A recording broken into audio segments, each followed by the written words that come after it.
কুমিল্লা থেকে এক বোন প্রশ্ন করেছে, বয়ফ্রেন্ডের সাথে শারীরিক সম্পর্ক করে ফেলেছি, এখন তাকে বিয়ে করে নিলে সেই গুনাহ মাফ হয়ে যাবে কিনা। তিনি বলছেন, আমি একবার নয় অসংখ্যবার আমি আমার বয়ফ্রেন্ডের সাথে শারীরিক সম্পর্ক করেছি, কিন্তু আপনার আলোচনা শোনার পরে আমার হৃদয়ের মধ্যে আল্লাহর ভয় সৃষ্টি হয়েছে।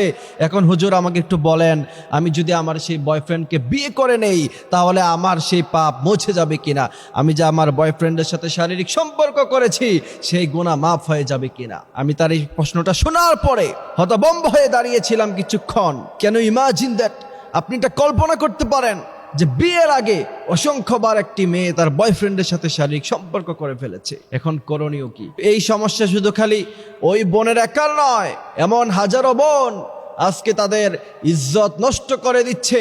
স্বামীর জন্য যে হক রাখার কথা ছিল সেই হক আজকে রাখতে পারছে না, কারণ আজকের সমাজ নষ্ট হয়ে যাচ্ছে। যেই সমস্ত বোনেরা বয়ফ্রেন্ডের সাথে শারীরিক সম্পর্ক করে ফেলেছেন তাদের করণীয় কি? এখন বোন যেহেতু প্রশ্ন করেছে যে আমি আমার বয়ফ্রেন্ডের সাথে শারীরিক সম্পর্ক করে ফেলেছি, এই ভুল তিনার একার নয়, অসংখ্য বোনদের এই সমস্ত ভুল করা আছে। এই জন্য প্রিয় বোন আমার, প্রিয় ভাই আমার, যারা আপনারা এই ভুলটা করেই ফেলেছেন, এখন আপনাদের করণীয় কি?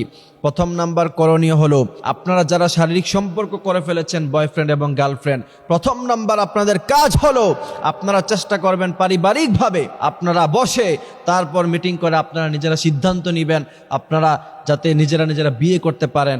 অর্থাৎ আপনি আপনার বয়ফ্রেন্ডের সাথে আপনার সতীত্ব নষ্ট করে দিয়েছেন, আপনার ভার্জিনিটি আপনি নষ্ট করে দিয়েছেন, তারপর আপনি অন্য একজন টাকাওয়ালা স্বামীকে বিয়ে করে ফেললেন, বা আপনার পরিবারের চাপে আপনি অন্য কোনো একটা স্বামীকে বিয়ে করে ফেললেন, তাহলে তা আপনার সেই স্বামীকে আপনি হক নষ্ট করলেন। এই জন্য যেই বয়ফ্রেন্ডের সাথে আপনার শারীরিক সম্পর্ক হয়ে গিয়েছে, প্রথম নাম্বার কাজ হলো তাদের পরিবারের সাথে কথা বলে আপনারা নিজেরা বিয়ে করে নেবেন। দ্বিতীয় নাম্বার কাজ হলো, রাসূল করিম সাল্লাল্লাহু আলাইহি ওয়াসাল্লামের হাদিসের দিকে যদি তাকাই, রাসূল করিম সাল্লাল্লাহু আলাইহি ওয়াসাল্লাম বলছেন, কেউ 1 বছর 2 বছর 3 বছর নয়, 80 বছর পর্যন্ত গুনাহ করার পরে আল্লাহর কাছে যদি একবার তাওবা করে, রাসূল বলছেন ফালা উবালি, আল্লাহ কোনো পরোয়াই করে না, পরোয়া ছাড়াই আল্লাহ ক্ষমা করে দেয়। সুবহানাল্লাহ। হযরত আবু হুরায়রা রাদিয়াল্লাহু তাআলা আনহু থেকে হাদিস এসেছে, সহিহ মুসলিমের বর্ণনা, রাসূল করিম সাল্লাল্লাহু আলাইহি ওয়াসাল্লাম বলছেন, তোমরা যদি বিশাল মরুভূমির মধ্যে উট এবং কিছু খাবার নিয়ে গিয়েছ, উট এবং খাবারগুলি তুমি ঘুমন্ত অবস্থায় ছিলা, তেমন ওই সময় হারিয়ে ফেলেছ, ঘুম থেকে উঠে দেখো তোমার খাবারও নাই, তারপরে তোমার উটও নাই, আবার তুমি ক্লান্ত হয়ে ঘুমিয়ে পড়লা, ঘুম থেকে উঠে আবার দেখলা যে তোমার খাবারও হাজির, তোমার উটও হাজির, ওই সময় তুমি যত বেশি খুশি হবা। একজন বান্দা যখন আল্লাহর কাছে গুনাহ করার পরে তাওবা করে, আল্লাহ পাক তখন এর চাইতে বেশি খুশি হয়ে যায়। সুবহানাল্লাহ। এই জন্য যারা শারীরিক সম্পর্ক করে ফেলেছেন, বয়ফ্রেন্ডের সাথে রুম ডেটিং করেছেন, কক্সবাজার হোটেলে গিয়েছেন, কক্সটোরে অনেকগুলি নামি দামি হোটেল আছে, এই সমস্ত হোটেলগুলির মধ্যে আপনারা গিয়েছেন, রাতের বেলায় আপনি রাতের আধারে শারীরিক সম্পর্কে আপনারা লিপ্ত হয়েছেন, পৃথিবীর কেউ দেখে নাই, দেখেছেন একজন, তিনি কে? আল্লাহ পাক দেখেছেন।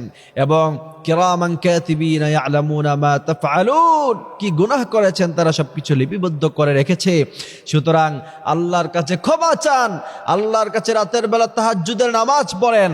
সর্বপ্রথম বিয়ে করার পরে স্বামী এবং স্ত্রী দুজন আল্লাহর কাছে তাহাজ্জুদ নামাজ পড়ে আল্লাহর কাছে হাত তুলবেন, আল্লাহ ভুল করেছিলাম জীবনে, আপনি আমাদের মাফ করে দেন। আল্লাহ বলছেন, ইয়া ইবাদিয়াল্লাযীনা আসরাফু আলা আনফুসিহিম লা তাকনাতু মির রাহমাতিল্লাহ ইন্নাল্লাহা ইয়াগফিরুয যুনুবা জামিআ।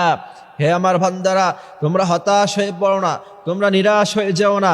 লা তাকনাতু মির রাহমাতিল্লাহ ইন্নাল্লাহা ইয়াগফিরুয যুনুবা জামিআ, আমি আল্লাহ তোমার জীবনের এ টু জেড সমস্ত গুনাহ ক্ষমা করে দিব। সুবহানাল্লাহি ওয়া বিহামদিহি সুবহানাল্লাহিল আযীম।